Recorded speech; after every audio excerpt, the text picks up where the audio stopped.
Hello everyone. आज हम लोग एक नया चैप्टर को स्टार्ट करने जा रहे हैं। उसका नाम है ग्रेविटेशन। ठीक है, गुरुत्व आकर्षण। ठीक है, इसको हिंदी में बोलते हैं गुरुत्व आकर्षण।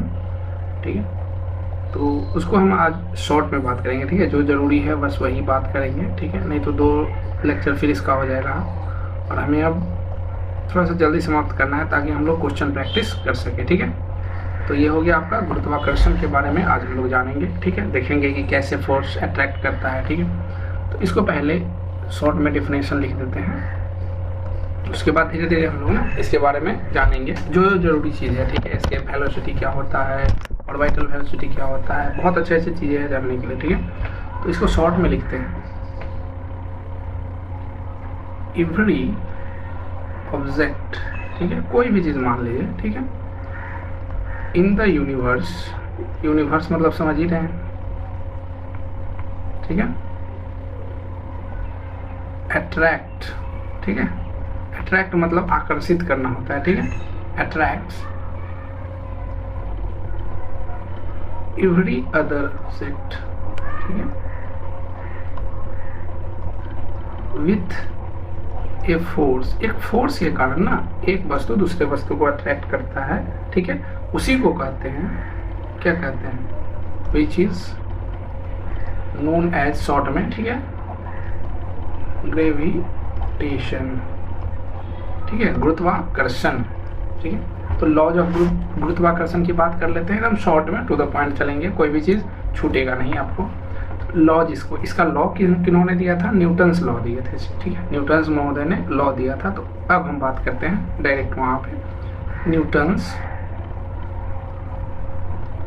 ठीक है, ये W है। ठीक है, Newton's law of gravitation, gravitation का, गुरुत्वाकर्षण का नियम। ठीक है, न्यूटन का गुरुत्वाकर्षण का नियम, हिंदी में इसको समझ सकते हैं। ठीक है, तो देखिए इन्होंने क्या लॉज दिया था वो देखिए, अब लिखेंगे नहीं, बस आप समझते जाएंगे। ठीक है, उन्होंने बोला था कि यदि 2 मास है, मान लीजिए एक मास यहाँ पे है, ठीक है, और दूसरा मास कहीं यहाँ पे है। ठीक है, 2 मास है और उसके बीच का दूरी हमको पता है। ठीक है, इसके बीच का डिस्टेंस पता है, इसके बीच का ये वाला डिस्टेंस। ठीक है, ये डिस्टेंस हमको पता है, मान लीजिए r है। तो उन्होंने बोला था कि गुरुत्वाकर्षण जो फोर्स होता है, फोर्स जो होता है ग्रेविटेशनल फोर्स, ठीक है, उसको कैसे फाइंड आउट करते हैं। तो उन्होंने बोला था कि यह जो होता है ग्रेविटेशनल फोर्स, यहाँ लिख देता हूँ ग्रेविटेशनल, ठीक है, ग्रेविटेशन लिखता हूँ। ठीक है, ग्रेविटेशन फोर्स, गुरुत्वाकर्षण बल जो होता है, एफ इसको यदि लिख दे तो ये डायरेक्टली प्रोपोर्शनल होता है। ठीक है, डायरेक्टली प्रोपोर्शनल, समानुपाती जिसको बोलते हैं, प्रोडक्ट ऑफ मास के। तो m1 m2 2 मास है, हो गया, और इन्वर्सली प्रोपोर्शनल होता है किसके, तो इसके बीच के डिस्टेंस का स्क्वायर के।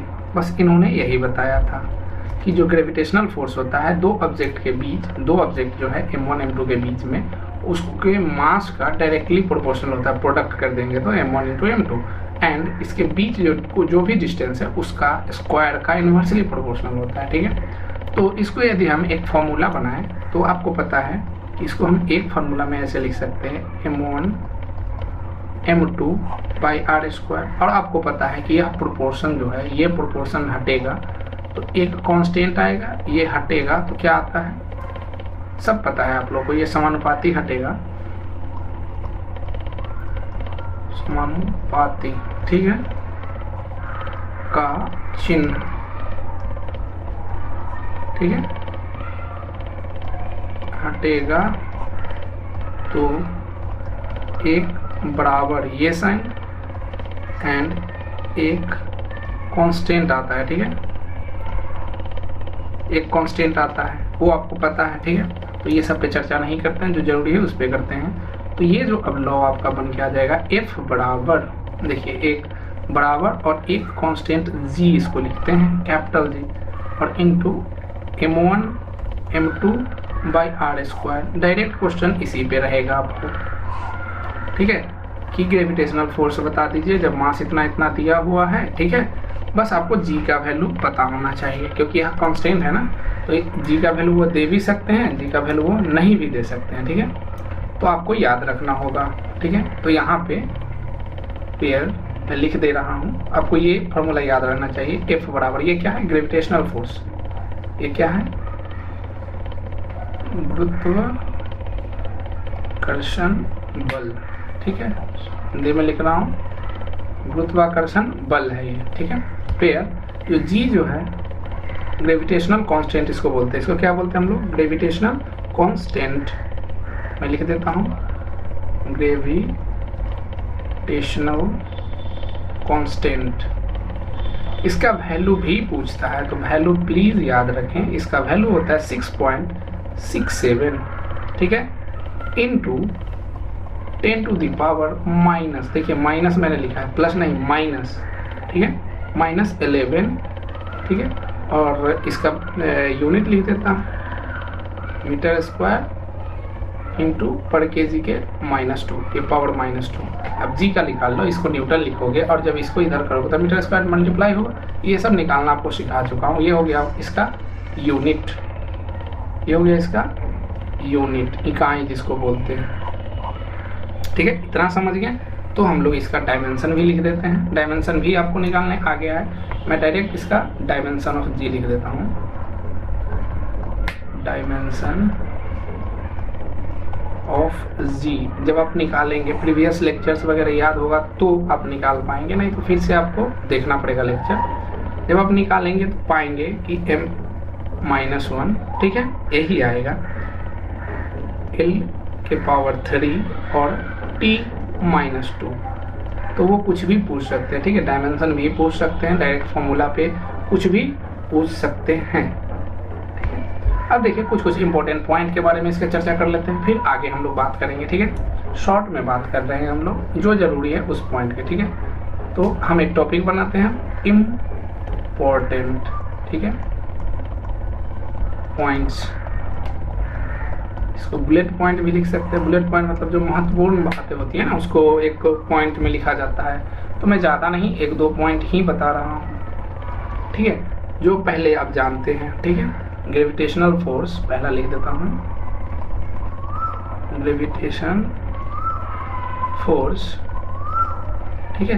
ये क्या होता है, सेंट्रल होता है, सेंट्रल भी होता है एज वेल एज कंजर्वेटिव भी होता है। तो दोनों को एक साथ ही लिख देता हूँ, ठीक है, क्योंकि 2 पॉइंट फिर हो जाएंगे ना। Gravitational force is a central, केंद्रित, ठीक है, सेंट्रल है, एज वेल एज, साथ ही साथ, इसका मतलब क्या हुआ, as well as conservative. Conservative मतलब बताइए क्या होता है, कंजर्वेटिव मतलब इसका जो होगा, जो भी एनर्जी होगा वो कंजर्व रहेगा, ठीक है, फोर्स। तो ये 2 पॉइंट आपको पता होना चाहिए कि ग्रेविटेशनल फोर्स कैसा है, सेंट्रल है, सेंटर के अबाउट लगता है हमेशा। कहाँ लगता है, सेंटर के अबाउट। ये पॉइंट और ये कैसा नेचर है इसका, कंजर्वेटिव है, नॉन कंजर्वेटिव है, ठीक है, संरक्षित है, असंरक्षित है। तो आपको बोलना होगा संरक्षित, ठीक है। अब बी पॉइंट की बात करते हैं। देखिए ग्रेविटेशनल फोर्स कैसा होता है, पुल फोर्स, ग्रेविटेशनल पुल, ठीक है, ऑफ द अर्थ, ठीक है। जो अर्थ का ग्रेविटेशनल पुल है उसी को हम लोग क्या बोलते हैं, gravity is called gravity, got it. चलिए अब हम लोग आगे पॉइंट पे डिस्कस करते हैं, ठीक है। न्यूटन्स कौन सा लॉ लगा रहे हैं, ठीक है, न्यूटन्स थर्ड लॉ की तरह ये काम करता है। न्यूटन्स किस लॉ की तरह काम करता है, जितना एक्शन उतना रिएक्शन। तो उस पॉइंट को भी याद रखिएगा, क्या न्यूटन्स थर्ड लॉ को होल्ड करता है, it holds Newton's third law. कौन सा law, third law. Third law क्या था, एक्शन जितना होगा उतना ही रिएक्शन होगा, बस इतना ही आप याद रखें, ठीक है। सेंट्रल फोर्स पता चल गया, जो सेंटर के बीच में फोर्स लगता है उसको सेंट्रल फोर्स कहते हैं, ठीक है, जो मैंने ऊपर बताया था। अब हम बात करते हैं एक्सेलरेशन ड्यू टू ग्रेविटी की, ठीक है। एक्सेलरेशन ड्यू टू ग्रेविटी पे आते हैं। सेंट्रल फोर्स पता है ना, मैंने बता दिया ना ऑलरेडी कि जो दो बॉडी के बीच में सेंटर के बीच में जो फोर्स ऑफ अट्रैक्शन होगा उसी को बोलते हैं सेंट्रल फोर्स। ठीक है, चलिए अब हम बात करते हैं एक्सेलरेशन, शॉर्ट में एक्सेलरेशन ड्यू टू ग्रेविटी।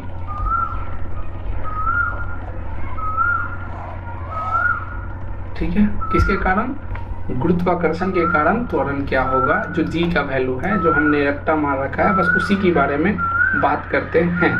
ठीक है, तो देखिए पहले इसके बारे में कुछ लिख लेते हैं, उसके बाद इसको समझ लेंगे, ज़्यादा इजी हो जाएगा हम लोग हमारे मतलब अपने लिए। द यूनिफॉर्म, ठीक है, acceleration produced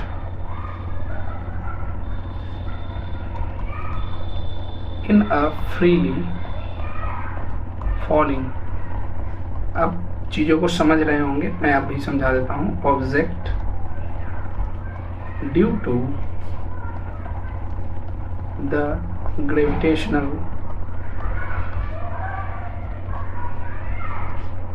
pull of earth, क्योंकि हम लोग अर्थ पे हैं तो अर्थ की ही बातें कर रहे हैं। ठीक है, is known as क्या? Acceleration due to gravity. क्या बोलते हैं इसको? Acceleration due to gravity. अब समझिए ये क्या मैंने लिखा, मैंने ये लिखा है कि यूनिफॉर्म, क्या लिखा मैंने? Uniform, the uniform acceleration produced. Uniform मतलब क्या? एक समान, ऐसा नहीं कि कभी ज़्यादा लग रहा है कभी कम लग रहा है, एक समान हमेशा लगेगा। ठीक है, फ्री फॉलिंग, फ्री फॉलिंग देखिए दो तीन वर्ड ही इसमें की पॉइंट है, एक है यूनिफॉर्म, ठीक है, एक है फ्री फॉलिंग। फ्री फॉलिंग मतलब आराम से कोई भी चीज़ को आप फेंक दिए तो वो गिर रहा है, उस कंडीशन की बात हो रही है। तो क्या होता है, वो अर्थ की ओर जाता है ना, अर्थ के सेंटर की ओर, अर्थ के सरफेस पे आता है, मतलब क्या, उसके सेंटर से लग रहा होगा कोई फोर्स, ठीक है, ऑफ अट्रैक्शन, तो वो हो गया। तो उसी को बोलते हैं हम लोग क्या, ये जो ग्रेविटेशनल पुल जो होता है उसी को क्या बोलते हैं? ग्रेविटी या एक्सेलरेशन ड्यू टू ग्रेविटी। समझ गए? चलिए अब हम इसका वैल्यू निकाल लेते हैं। ठीक है, इसका वैल्यू क्या होता है उसके बारे में हम लोग थोड़ा सा बात कर लेते हैं ताकि आपको दिक्कत ना हो। चलिए तो देखिए अभी हम लोग किसके बारे में बात कर रहे हैं? ओनली बात कर रहे हैं अर्थ के, अर्थ पे जो जी है उसके बारे में, उसके बाद मून के बारे में भी बात कर लेंगे। पहले एक और पॉइंट सॉरी लिख देते हैं, इसको डिनोट कैसे करते हैं आप लोग जानते हैं, इट इज डिनोटेड बाई, किससे डिनोट करते हैं? जी से। ठीक है, इसका यूनिट वगैरह तो जानते हैं, मीटर पर सेकंड स्क्वायर होता है, डायमेंशन भी जानते हैं, तो वो सब मैं नहीं लिख रहा हूँ। ठीक है, ठीक है, चलिए अब ग्रेविटेशन, अब देखिए एक रिलेशन बनाते हैं, वहाँ से आएगा। ठीक है, तो लिखते हैं हम रिलेशन बिटवीन स्मॉल जी, ये क्या है? Acceleration due to gravity, and capital G, ये क्या है? Gravitational constant. दोनों को मैंने लिख दिया है, अभी भी लिख दे रहा हूँ ताकि दिक्कत ना हो। ये है एक्सेलरेशन ड्यू टू ग्रेविटी और ये है ग्रेविटेशनल कांस्टेंट, ग्रेविटेशनल कांस्टेंट। आपको अच्छे से समझ में आ रहा होगा आई होप। ठीक है, तो ये ग्रेविटेशनल कांस्टेंट और ये दोनों में रिलेशन क्या होता है उसको देखिए। तो अभी हम कोई ये नहीं करने वाले हैं प्रूफ वगैरह, बस याद रखें अभी। ठीक है, देखिए क्या होता है, जी बराबर स्मॉल जी बराबर capital G into M by R square. ठीक है, अब ये क्या है?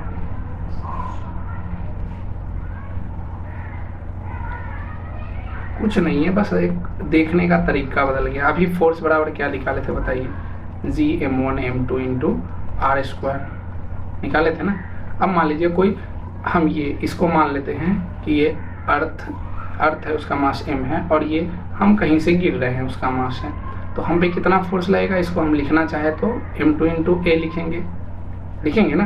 तो m बराबर क्या है यहाँ पे? g है। ठीक है, अब देखिए, अब दोनों को यदि बराबर करेंगे, दिस से दिस कट गया, मतलब g बराबर यहाँ से नहीं लिख सकते हैं, जी m बाई आर स्क्वायर, बस वही चीज़ को हमने लिख दिया है। ठीक है, कोई ऑब्जेक्ट पे कितना लग रहा होगा ना पुल, उसके बारे में बात किया है। ठीक है, तो यहाँ पे जी का कहीं भी अब निकालना हो तो देखिए जिस प्लैनेट पे जा रहे हैं, मतलब अभी अर्थ पे है ना, तो अर्थ का मास लिखिए, मून पे होंगे, मून का मास लिखिए, ये तो जी फिक्स रहेगा, उसका रेडियस लिखिए करस्पॉन्डिंग, क्योंकि सबका रेडियस वेरी करेगा, वो जी दे देगा वहाँ पे, ठीक है। तो हम लोग अभी अर्थ की बात कर रहे हैं, ठीक है। तो हम लोग अर्थ के लिए फॉर अर्थ पृथ्वी की बात करते हैं। तो इसका आपको पता है कि m कितना है, मास कितना है, मास पृथ्वी का कितना है 6.4 इंटू 10⁻24 kg, ठीक है। इसका रेडियस की बात कर लेते हैं हम लोग, r की बात कर लेते हैं। तो इसका रेडियस जो है 6.38 इंटू 10⁻6 मीटर, ठीक है, या 6400 किलोमीटर अप्रॉक्स आप लोग याद किए हुए होंगे, 6400 किलोमीटर, ठीक है। जब इसको सोल्व करेंगे ना तो अप्रॉक्स यही आएगा, ठीक है। तो हम एग्जैक्ट लेके चलते हैं। अब जब ये वैल्यू आप ऊपर पुट कीजिएगा दोनों ना, तो जी का मान क्या आ जाएगा आपको एग्जैक्ट, मतलब वही जो आप लोग रट्टा मारे हुए हैं वही आता है। तो पुट करने के बाद जो जी का मान आ जाएगा 9.81, ठीक है, जिसको अप्रॉक्स क्या करते हैं 10 लिखते हैं मीटर पर सेकेंड स्क्वायर।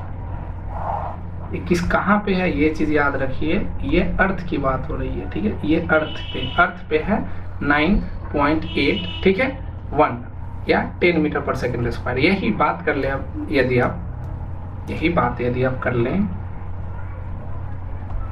कहाँ, मून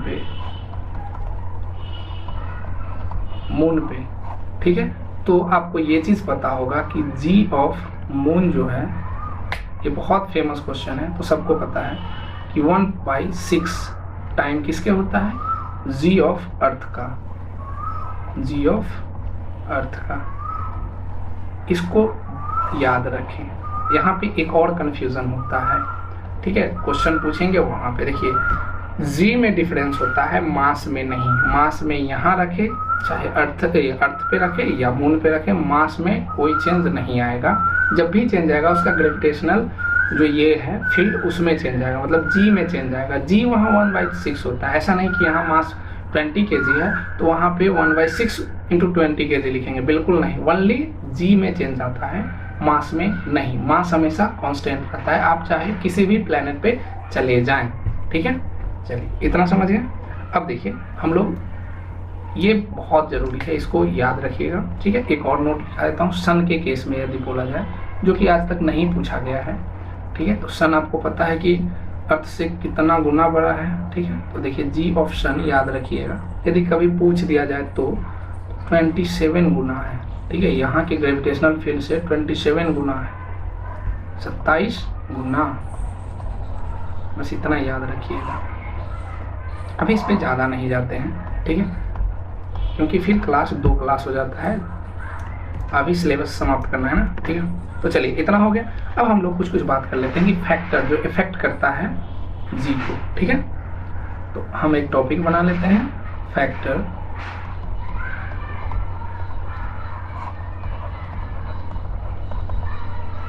इफेक्टिंग, ठीक है, जो इफेक्ट करता है एक्सेलरेशन ड्यू टू ग्रेविटी को। शॉर्ट में इसको क्या लिख देते हैं, जी, ठीक है। जी को जो इफेक्ट करता है उसकी बात, ठीक है। सबसे पहले देखिए, इससे पहले हम पहले अर्थ के बारे में समझ लेते हैं कुछ चीज़ों को, ठीक है। ये टॉपिक करेंगे, पहले अर्थ के बारे में थोड़ा सा ऑब्जर्वेशन करते हैं। ये अपना हो गया अर्थ, ठीक है। अर्थ कैसा है, तो कोई बोलता है ये है एकदम गोला टाइप है, ऐसा नहीं है। ये जो है क्या है, अर्थ इलिप्टिकल है, ठीक है। अर्थ कैसा है, इलिप्टिकल है, मतलब ऐसा है कुछ, ठीक है, इलिप्स की तरह है, ऐसा है। अर्थ गोल नहीं है, अर्थ इलिप्टिकल है, ठीक है। तो देखिए इसमें 2 पार्ट है, यहाँ है, ठीक है। अब ये जो है, ये वाली लाइन को इसको बोलते हैं क्या, इक्वेटोरियल लाइन, ठीक है। और ये जो आपके परपेंडिकुलर जो एक लाइन आता है उसको बोलते हैं हम लोग पोल एक्सिस, ये जो है पोल, ठीक है। तो यहाँ जो होता है वो पोल होता है, और ये जो हुआ इक्वेटर हुआ, इक्वेटर, ठीक है। तो देखिए इक्वेटर तक रेडियस ज़्यादा है पोल के मामले में, पहले ये चीज़ आपको पता होना चाहिए, ठीक है। इक्वेटर और पोल पता हो गया आपको, ठीक है। इक्वेटोरियल लाइन इसको बोल देते हैं, सबसे ज़्यादा अच्छा है ये जो लाइन के बारे में, ठीक है। चलिए अब हम इसको देख लेते हैं। ये जो रेडियस है इसको हम लोग R, ठीक है, E लिखते हैं इक्वेटोरियल के लिए, और ये जो है इसको हम लोग लिखते हैं RP पोल के लिए, ठीक है। तो RE ज़्यादा है RP से। अभी इतना याद रखिएगा कि इक्वेटोरियल रेडियस जो है वो ज़्यादा है कहाँ से, पोल का जो रेडियस है वहाँ से, ठीक है। अब कितना ज़्यादा है, तो अप्रॉक्स 50 के आसपास होता है, ठीक है। अप्रॉक्स जब भी आप याद रखें तो अप्रॉक्स याद रखिएगा कि जो है ना, मतलब डायमीटर में है दिया हुआ, ठीक है। डायमीटर जो डिफरेंस है वो 50 के आसपास है, ठीक है। तो एग्जैक्ट जरूरी नहीं है, अभी बस इतना याद रखिए कि जो रेडियस ऑफ इक्वेटोरियल होता है वो ज़्यादा होता है रेडियस ऑफ पोल्स पे, ठीक है। अब बस इतना समझ गए। अब देखिए इसके बारे में डिटेल से बात करते हैं। तो पहला पॉइंट देखिए, शेप ऑफ अर्थ। अर्थ का शेप के कारण जी पे क्या प्रभाव पड़ता है उसको देखिए, ठीक है। तो आप अब इजीली समझ सकते हैं कि जी बराबर क्या हमने निकाला है, gm इंटू आर स्क्वायर। अब देखिए हम लोग चूँकि अर्थ की बात कर रहे हैं तो उसका मास भी कांस्टेंट ही रहेगा और जी तो कांस्टेंट है ही, मतलब यहाँ जो स्मॉल जी होगा इन्वर्सली प्रोपोर्शनल टू आर होगा ना। तो अभी हम आपको बताए हैं कि इक्वेटर का रेडियस ज़्यादा है पोल से, तो यहाँ से एक रिलेशन आपको समझ में आएगा। फिर से मैं वो फिगर बना देता हूँ, ऐसा कुछ था ना अर्थ, ठीक है। तो ये वाला जो पार्ट है ये इक्वेटोरियल लाइन है, ठीक है। और ये जो हो गया आपका पोलर लाइन हो गया ये, ठीक है। ये पोलर लाइन है और ये हो गया इक्वेटोरियल लाइन, ठीक है। तो मैंने बताया था कि जो इक्वेटोरियल जो है इसका रेडियस ज़्यादा है, RE ज़्यादा है किससे, RP से। तो आप ही बताइए कि यहाँ पे इन्वर्सली प्रोपोर्शनल है, यदि R का वैल्यू बढ़ाएंगे तो G क्या होगा, कम जाएगा। तो इसीलिए आप यहाँ पे बस याद रखें कि, ठीक है, क्या होता है, कभी भी आपको पूछा जाए कि पृथ्वी के कौन से जगह पे सबसे कम G होता है, ठीक है, तो याद रखिएगा G इज मिनिमम। कम सबसे कहाँ होता है आपको पता है, जहाँ रेडियस सबसे ज़्यादा होगा, ठीक है। कहाँ होगा वो, इक्वेटोरियल पे, ठीक है, इक्वेटर पे। तो इसको लिखते हैं इक्वेटर, ठीक है। अब G मैक्सिमम कहाँ होगा, जहाँ R कम होगा तो कहाँ है, पोल पे, ठीक है। तो ये मतलब कोई आदमी यदि इक्वेटर पे जाए और कोई आदमी यदि पोल पे जाए तो पोल पे उसको G का ज़्यादा आभास होगा विथ रिस्पेक्ट टू दिस। लेकिन चूंकि यह वैल्यू इतना कम होता है ना कि हम लोग यूनिफॉर्म मानते हैं, ठीक है, कि हाँ सब जगह सेम है, मतलब ये बहुत ही डिफरेंस ना, बहुत ही मतलब कम अनुभव होगा, ठीक है। इसीलिए उतना ज़्यादा फर्क नहीं पड़ता है। लेकिन जब क्वेश्चन आएगा तो ये 2 पॉइंट याद रखें कि इक्वेटर पे कम होता है, पोल पे ज़्यादा होता है, ठीक है। चलिए एक पॉइंट हो गया। अब दूसरी पॉइंट की बात करते हैं। ये सब इफेक्ट ऑफ जी है, जी को चेंजेस क्या हो रहे हैं वो, ठीक है। अब हम बात करते हैं इफेक्ट ऑफ एल्टीट्यूड, मतलब ऊंचाई या मतलब सरफेस पे तो हम जानते हैं जी का वैल्यू इतना है। अब सरफेस से ऊपर चले जाएं तो तब की क्या बात होगी। सो देखिए इफेक्ट ऑफ एल्टीट्यूड मतलब ऊंचाई पर। तो पहले हम एक अर्थ बना लेते हैं, तो हमेशा वैसा बनाने की जरूरत नहीं है, अभी हम यही मान लेते हैं यही अर्थ है, ठीक है। अभी मत बोलिए कि एकदम गोल क्यों बनाए, ठीक है, बस मान लीजिए अब ये अर्थ है, ठीक है, और इसका रेडियस कुछ होगा r है, फिक्स है रेडियस। अब इसके ऊपर कहीं h पॉइंट, यहाँ से डिस्टेंस कहाँ, h पॉइंट की हम लोग बात कर रहे हैं, वहाँ पे g कितना होगा ये निकालना है। कहाँ से, अर्थ सरफेस से h पॉइंट ऊपर की बात कर रहे हैं, जी कितना होगा, और ये तो सेंटर हो गया। ठीक है, तो देखिएगा डायरेक्ट जो याद रखिएगा कि जी, अब यहाँ पे देखिए, यहाँ पे जी यहाँ पे है, यहाँ पे तो जी है, अर्थ सरफेस की बात हो रही है, यह है अर्थ सरफेस पे, अर्थ सरफेस पर। ठीक है, अब ये जी डैश हम लिखते हैं, क्यों? क्योंकि ये यहाँ से तो ऊंचा है ना, g dash h height from earth surface, earth surface से कितना, एच हाइट ऊपर बात करते हैं। ठीक है, तब की बात हो रही है।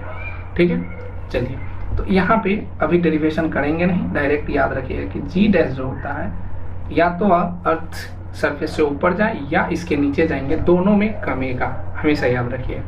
तो देखिए ये होता है जी बाई, कितना से कमता है वो दिखा देता हूँ, 1 प्लस एच बाई आर का होल स्क्वायर। ठीक है, ये फॉर्मूला याद रखें आप, कितना से कम रहा है, देखिए एच बाई आर, एच ये डिस्टेंस कहाँ से डिस्टेंस है एच का, हमेशा सरफेस से है, ये एच जो है सरफेस से लिए हैं। ठीक है, तो वो आपको यहाँ से यदि दे देंगे सेंटर से, तो आपको आर को घटा के लेना होगा। ठीक है, नीचे ये आर है। चलिए, अब यही, ये अभी तो एच हाइट ऊपर की बात हो रही है ना, अब सिमिलरली यहाँ लिख देता हूँ, क्या होगा, जी कमेगा ना, जी डिक्रीजेज विथ एल्टीट्यूड। ठीक है, अब नेक्स्ट पॉइंट की बात कर लेते हैं, 3 नंबर का। ठीक है, effect of depth, effect of depth, depth का इफेक्ट क्या होगा, मतलब गहराई, नीचे जाएंगे तो एल्टीट्यूड, ऊपर गए तो भी घटा, मैंने बता दिया है, नीचे भी जाएंगे तो भी घटता है, लेकिन कितना घटता है वो चलिए हम लोग देख लेते हैं। ठीक है, तो इसको थोड़ा सा ऊपर कर लेते हैं, देखिए फिर से वही, यहाँ पे थोड़ा सा बड़ा बनाते हैं अर्थ। ठीक है, ये मान लीजिएगा ये है अर्थ। ठीक है, यहाँ है, अब है, अभी हम लोग ने क्या किया है, देखिए ये जो है इससे डी डिस्टेंस, कहाँ से, आप अर्थ के सरफेस से ही मापेंगे ना, हमेशा याद रखिएगा कि सरफेस से ही, अर्थ सरफेस से बात कर रहे हैं, क्योंकि आप अंदर तो है नहीं, आप अर्थ के सरफेस पे है ना, तो यहाँ से डी डिस्टेंस नीचे चलेगा, कितना, डी डिस्टेंस,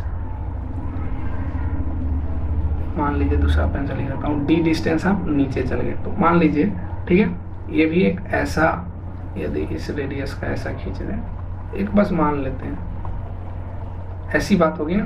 ठीक है, अब आपको ये पता है, क्या पता है, यहाँ से और यहाँ ये क्या है, रेडियस है आर, अर्थ का रेडियस। तो अब कितना बचेगा फाइनली, जब आप नीचे आ गए हैं, फाइनली ये बच जाएगा आर माइनस डी। इतना समझ में आ रहा होगा।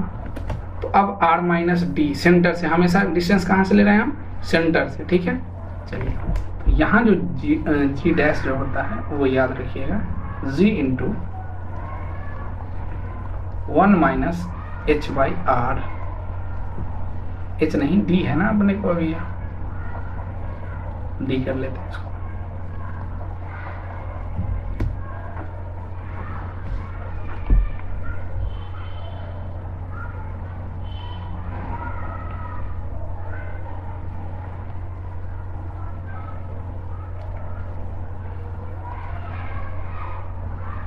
क्या है, डी बाई आर। ठीक है, तो यहाँ भी क्या हुआ, कोई चीज घट रहा है ना जी में। ठीक है, तो ये भी जी घटेगा, जैसा मैंने बोला है। तो आप इतना याद रखिएगा कि जी से या तो ऊपर जाए, मतलब अर्थ सरफेस से ऊपर जाएगा तो भी जी घटेगा, नीचे जाएगा तो भी जी घटेगा। तो यहाँ पे लिख देता है जी डिक्रीजेस विथ डेप्थ, डेप्थ के साथ क्या होगा, जी कमेगा। इतना समझ गया। चलिए अब हम लोग आगे बात कर लेते हैं, 1-2 टॉपिक और बच रहा है।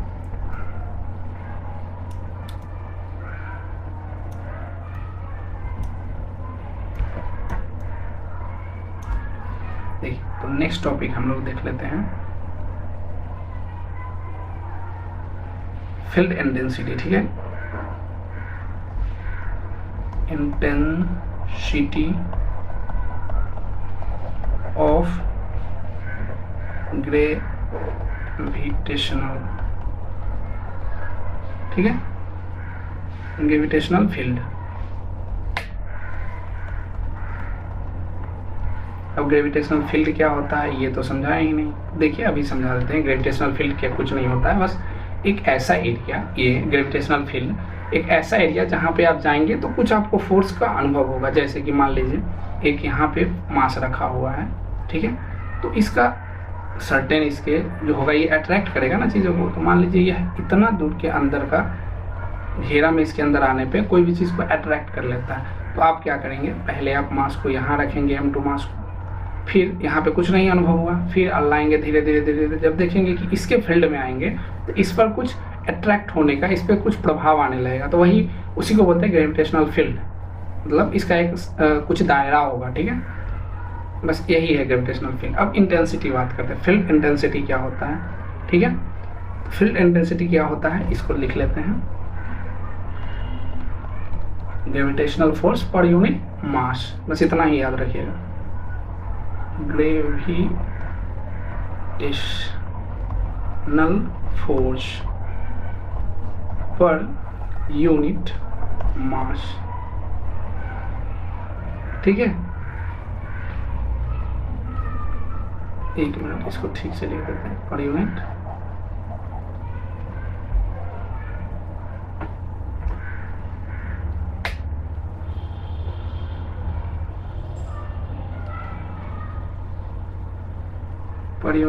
मास, ठीक है, at any point in gravitational field.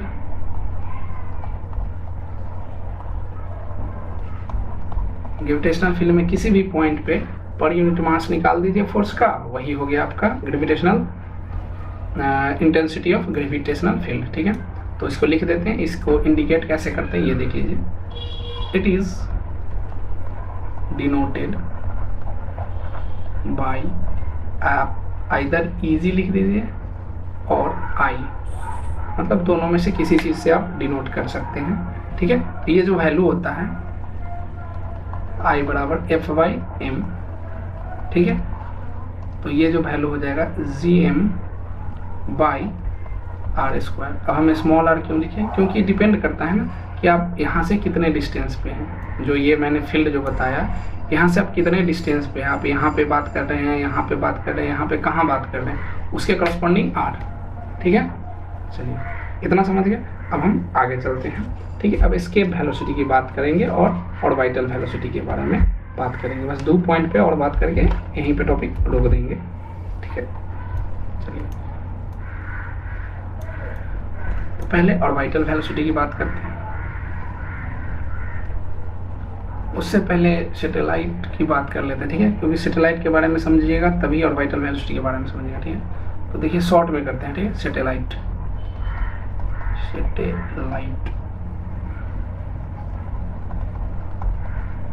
Satellite क्या होता है, इसको बोलते हैं हम लोग उपग्रह, जो पृथ्वी के चारों तरफ जो चक्कर लगाते हैं, ठीक है, उसी को बोलते हैं सैटेलाइट। जो पृथ्वी का एक उपग्रह जो है कौन है, मून है, और भी बहुत सारे जो सैटेलाइट है वो चक्कर लगाते हैं, लेकिन वो मैन मेड है, ठीक है।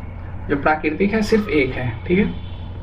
तो पहले आप उसको समझ लीजिए, सैटेलाइट समझ गए कि चारों ओर जो ये पृथ्वी है, मान लीजिए ये अर्थ है, तो इसके चारों ओर जो छोटे छोटे सैटेलाइट जो है वो चक्कर लगा रहे हैं, ठीक है। तो उसी को बोलते हैं, मतलब ये जो चक्कर लगा रहे हैं, ग्रह बोले या जो भी चीज़ चक्कर लगा रहे हैं, उसी को बोलते हैं हम लोग सैटेलाइट, ठीक है। तो देखिए इसका टाइम पीरियड याद रखिएगा आप, ये पूछ देते हैं, तो अभी कोई डेरिवेशन नहीं चलेगा, बस याद रखिए 2π√r³/gm, ठीक है।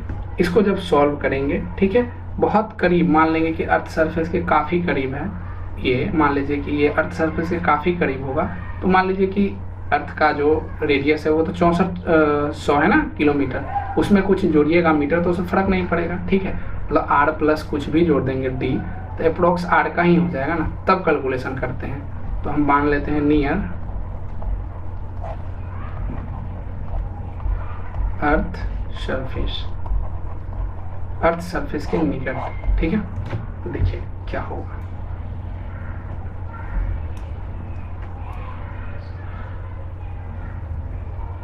अर्थ सरफेस के निकट की बात हो रही है। तो देखिए इसको जब सॉल्व करेंगे तो ऐसा कुछ आएगा रिलेशन, ठीक है। तो R Q by G M, क्यों? क्योंकि जो ये आर जो है वो आर प्लस आर टी था जो अप्रोक्स आर के बराबर हो गया, ठीक है। अब यहाँ से वैल्यू या तो ऐसे पुट कर दीजिए, जी बराबर आपने पता है G M by R square होता है, ठीक है। इसका यहाँ पे वैल्यू पुट कीजिएगा तो फाइनली जो सॉल्व करके आंसर आएगा वो होता है 84 मिनट। बस यही पूछते हैं आपसे। टाइम पीरियड ऑफ सैटेलाइट जो अर्थ के अराउंड जो है उसका क्या होता है टाइम पीरियड, तो 84 मिनट। क्या याद रखना है? 84 मिनट, ठीक है। अब दो तरह के सैटेलाइट होते हैं, उसको हम बात कर लेते हैं कि कहाँ कहाँ पार्क किया जाता है, मतलब कहीं भेजा जाता होगा ना। तो देखिए हम यहाँ पे डायरेक्ट टाइप्स ऑफ लिख ही देता है, पार्किंग सैटेलाइट, ठीक है, सैटेलाइट। अब देखिए ये अपना अर्थ है, पहले अर्थ एक बना देते हैं। हो सकता है स्पीड में ये चल रहा हो क्लास, तो समझ ही रहे हैं, स्लो कर लेना है, स्लो में चल रहा हो तो स्पीड कर लेना है। ये देखिए ये अर्थ हो गया। अभी मान लेते हैं, ठीक है, ऐसा पूरा तो नहीं है लेकिन मान लीजिए। तो इसमें देखिए दो तरह की बातें होगी। एक देखिए सैटेलाइट ऐसे रहता है, आपके जस्ट मान लीजिए कि परपेंडिकुलर ऊपर, ठीक है, और दूसरा ऐसे घूमता है। ये पृथ्वी है ना, तो दूसरा ऐसे घूमेगा,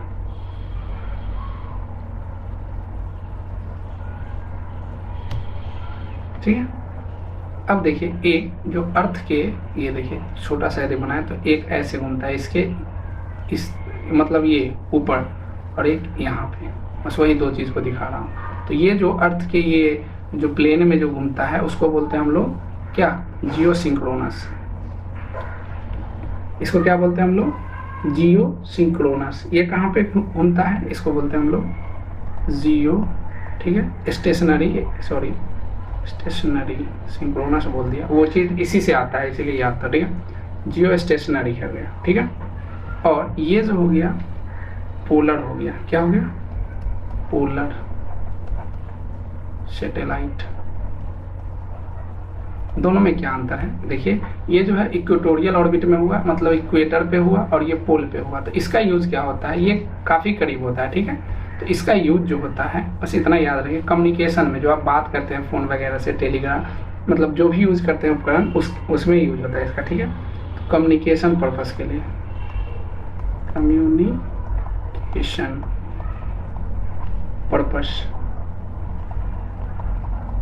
कम्युनिकेशन पर्पस के लिए इसका यूज ज़्यादा होता है, ठीक है। इसका यूज जो आप ये करते हैं, मतलब कि आज बारिश होगी या नहीं वगैरह जो होता है ना उसको, तो वेदर फोरकास्टिंग के लिए होता है। क्या होता है, वेदर,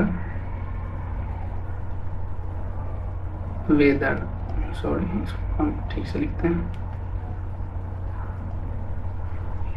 वेदर, नहीं गलत हो रहा है, अच्छा हाँ ये आर नहीं होगा,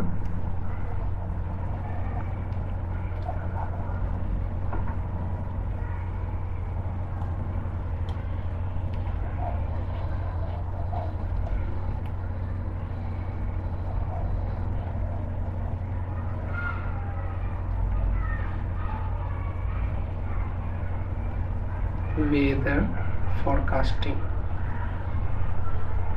ठीक है। वेदर फोरकास्टिंग के लिए इसका यूज होता है, ठीक है। सबसे जो फेवरेट है बस यही याद रखिए, और भी चीज़ें होती हैं। तो ये हो गया कम्युनिकेशन के लिए जो यूज होता है, वो जियो स्टेशनरी में होता है। जियो मतलब ये इक्वेटोरियल ऑर्बिट में, और जो ऊपर भेजा जाता है उसको बोलते हैं पोलर सैटेलाइट, जो पोलर ऑर्बिट में होता है। ठीक है, बस 2 चीज़ याद रखें, ज़्यादा जरूरी नहीं है। अब हम बात करते हैं ऑर्बिटल की, ऑर्बिटल वेलोसिटी की। मतलब इसको जब प्लेस करते हैं धरती पर से फेंक, जो सुनते होंगे कि इसरो के द्वारा आज ये लॉन्च किया गया, वो लॉन्च किया गया, तो कैसे होता है वो, उसके लिए एक स्पीड से उसको फेंका जाता है, मतलब यहाँ से छोड़ा जाता है धरती से, उसी को बोलते हैं ऑर्बिटल। क्या बोलते हैं? Orbital velocity, velocity. ठीक है, ऑर्बिटल वेलोसिटी ये क्या होता है? यह वेलोसिटी, वह वेलोसिटी जिससे कोई भी जो सैटेलाइट यदि हम यहाँ से छोड़े तो वो पार्टिकुलर ऑर्बिट में चक्कर मारे। नहीं तो यदि 2 ऑर्बिटल सेम हो जाएगा ऑर्बिट, तो वो दोनों कोलाइड कर सकता है ना, मतलब, तो उसको एक पार्टिकुलर ऑर्बिट दिया जाता है कि आप उसी में घूमेंगे। ठीक है, तो वो क्या होता है वो देखिए, इसको हम लोग इंडिकेट करते हैं, it is denoted by V और नॉट, मतलब O से ऑर्बिटल। ठीक है, तो इसका डायरेक्ट वैल्यू याद रखिए। ये समझ गए कि क्या होता है, यह वो वेलोसिटी है ना जिसको छोड़ा जाता है कि वो पार्टिकुलर ऑर्बिट में पुट हो जाए, जाके वो घूमना स्टार्ट कर दे। ठीक है, तो उस ऑर्बिट में इसका वैल्यू जो होता है उसको बस आप लोग याद रखेंगे, G × m/r। अब यहाँ से कितना डिस्टेंस है, ठीक है, उसकी बात हो रही है। अब जब G का वैल्यू यहाँ पे पुट कर देंगे, G बराबर Gm/r², और तब इसको सोल्व करोगे ना, तो मैं जो आएगा डायरेक्ट लिख देता हूँ, r/g + r + h। हम ये h क्यों लिखें? क्योंकि जो r जो है वो रेडियस तो अर्थ का है, प्लस उससे कुछ ऊपर हाइट पे दे रहा है ना, इसीलिए इसको हम पुट कर देंगे। ठीक है, अब इसको जब सोल्व करेंगे फॉर, ठीक है, जब आप सोल्व करेंगे नियर द अर्थ सरफेस मान के, इसका जो वैल्यू आएगा वो मैं लिख देता हूँ। ठीक है, बहुत मतलब मान लीजिए करीब है, अर्थ के करीब मान लीजिए होगा, तब की बात कर रहा हूँ। ठीक है, नियर अर्थ सरफेस, जब अर्थ सरफेस के निकट की बात कर रहा हूँ, जो आप लोग याद रखे हुए हैं, तो देखिए h + r जो होगा अप्रॉक्स r के बराबर हो जाएगा। तो ये जो हो जाएगा, जब इसको फिर अंदर करेंगे तो ये जो फाइनल आएगा G × r आता है, यही आप लोग याद किए होंगे। ऑर्बिटल वेलोसिटी क्या होता है? G × r। और जब इसका वैल्यू पुट करते हैं तो आता है ये 7.92, जिसको आप लोग 8 km/h लिखते हैं अप्रॉक्स में। तो इसको याद रखें, और ऑर्बिटल वेलोसिटी क्या होता है? 8 km/h। ठीक है, चलिए इतना हो गया।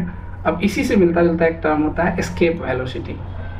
ठीक है, एक क्या होता है? एस्केप वेलोसिटी की कितने वेलोसिटी से किसी चीज़ को फेंका जाए कि वो ग्रेविटेशनल फील्ड से अर्थ से बाहर चला जाए और वो कभी वापस ना आए, उसकी बात कर लेते हैं। उसका नाम क्या है? Escape, escape velocity. इसको कैसे लिखते हैं? भी से पूरा लिखने की जरूरत नहीं है, इसमें और इसमें बस थोड़ा सा अंतर है। ठीक है, इसको √2 टाइम यदि स्पीड ज़्यादा कर दीजिएगा ना, तो वो धरती पे कभी आएगा ही नहीं, एस्केप वेलोसिटी हो जाएगा। ठीक है, ये एस्केप वेलोसिटी क्या होता है? वह वेलोसिटी जिससे किसी भी वस्तु को फेंक दिया जाए तो वह कभी भी वापस धरती पे नहीं आएगा। ठीक है, तो इसको लिखने की जरूरत नहीं, अच्छे से जानते हैं। बस मैं डायरेक्ट ये लिख देता हूँ कि इसका जो मान होता है 2 × Gm/r, और या इसको जब अर्थ सरफेस के निकट की बात करेंगे ना, तो आएगा ये देखिए 2 × G × r। ठीक है, near earth surface, near earth surface की बात कर रहे हैं।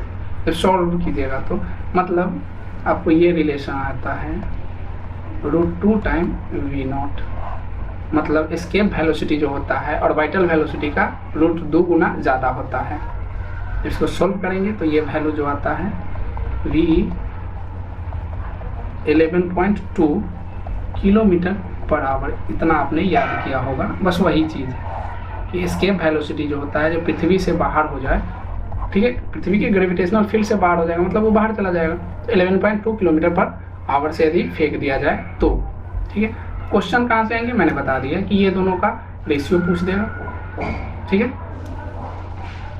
चलिए तो अब हम लोग आगे बात कर लेते हैं। आगे किस चीज़ की बात करते हैं? 1-2 पॉइंट है, उसके बाद यहीं पे रोक देंगे क्लास। चलिए एक दो नोट लिख देता हूँ मैं। नोट देख लीजिए, मून के लिए भी कितना होता है, escape velocity E for escape velocity 2 point, sorry ये सेकेंड होगा, ये गलत हो रहा है। अच्छा हाँ, जब इसको सोल्व करेंगे तो आएगा पर सेकेंड, क्योंकि आवर तो बहुत कम हो गया ना, ये सेकेंड है यहाँ पे, ठीक है। किलोमीटर पर सेकेंड होना चाहिए ना, ऐसे भी 11 किलोमीटर पर आवर तो यार इससे तो ज़्यादा स्पीड अपना गाड़ी चलता है, ठीक है। 11.2 किलोमीटर पर सेकेंड भेजना होगा, ठीक है। इसको ठीक कर लीजिएगा। चलिए अब देखिए, ये अर्थ के लिए, ये मून के लिए क्या होता है, 2.3 किलोमीटर पर सेकेंड मून के लिए, ठीक है। अर्थ के लिए बात कर ही लेते हैं फिर से, ARTH अर्थ भी क्या होता है 11.2 किलोमीटर पर सेकेंड, ठीक है। अब सन की भी बात कर लेते हैं। यहाँ के लिए एस्केप वेलोसिटी जो होगा वो 1.81 किलोमीटर पर सेकेंड।